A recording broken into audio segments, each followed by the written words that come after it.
মানিকচক রাজ্য সড়ক অবরোধ, টায়ার জ্বালিয়ে বিক্ষোভ। একই দাবিতে মানিকচক বিভিন্ন জায়গায় টায়ার জ্বালিয়ে বিক্ষোভ কর্মসূচি চালায় বিক্ষোভকারীরা। বন্ধ যান চলাচল, ব্যাপক দুর্ভোগ, উত্তপ্ত পরিস্থিতি।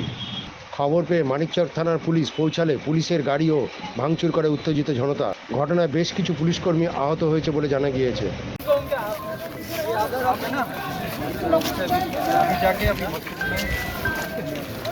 चलो आपका जिस इसको चोट लगी सब कुछ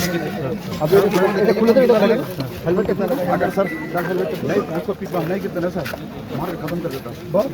बाप रे क्या हो गया काफी और एक और हेलमेट 3 लोग कितना लोग इंजर्ड हुए सर नहीं हो ही सकते अब उनको सर रिपोर्ट करके শামসিরহাট যাচ্ছিলাম। শামসিরহাট কি পরিস্থিতি এখানকার? এখানে কারেন্টের জন্য পথ অবরোধ করেছে। পথ অবরোধে আমরা ফেসে আছি। এখন কতক্ষণ পর্যন্ত থাকবো কোনো হিসাব নাই।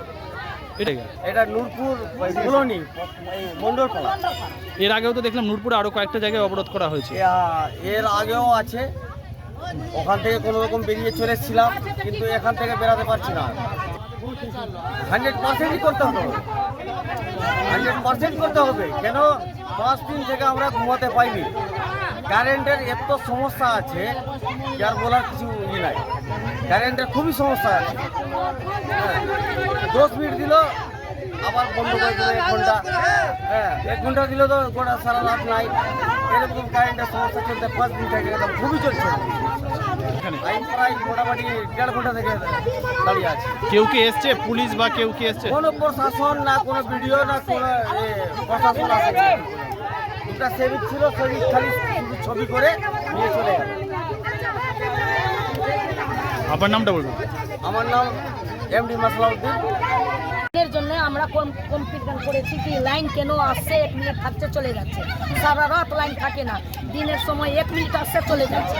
ছোট ছোট বাচ্চা আছে, কারোর হার্টের রোগ, কারোর প্রেসারের রোগ, কারোর কি মাথার রোগ, কিরকম থাকবে সেজন্য আমরা হরতাল করেছি। এখানে লাইন চাই রাত দিন এক সময়। নূরপুরে কত জায়গায় করেছে? লাইনের জন্য করেছে, লাইনের জন্য করেছে কি লাইন কেন আসছে না। গ্রামবাসী যত নূরপুরে লোক আছে কমপ্লেন করেছে লাইনের জন্য কি লাইন হতে চাই। থাকছে 1 মিনিট চলে যাচ্ছে, 2 মিনিট থাকতে চলে যাচ্ছে, না রাত্রেবেলা থাকছে না দিনের সময় থাকছে। কেন থাকছে না? বিলের পয়সা কি দেয় না? তার কিছু দেয় না। কত বড় রাত্রেবেলা সারা রাত যত পর্যন্ত ক্লিয়ার হবে না লাইন তত পর্যন্ত হরতাল চলবে। হরতাল থাকবে।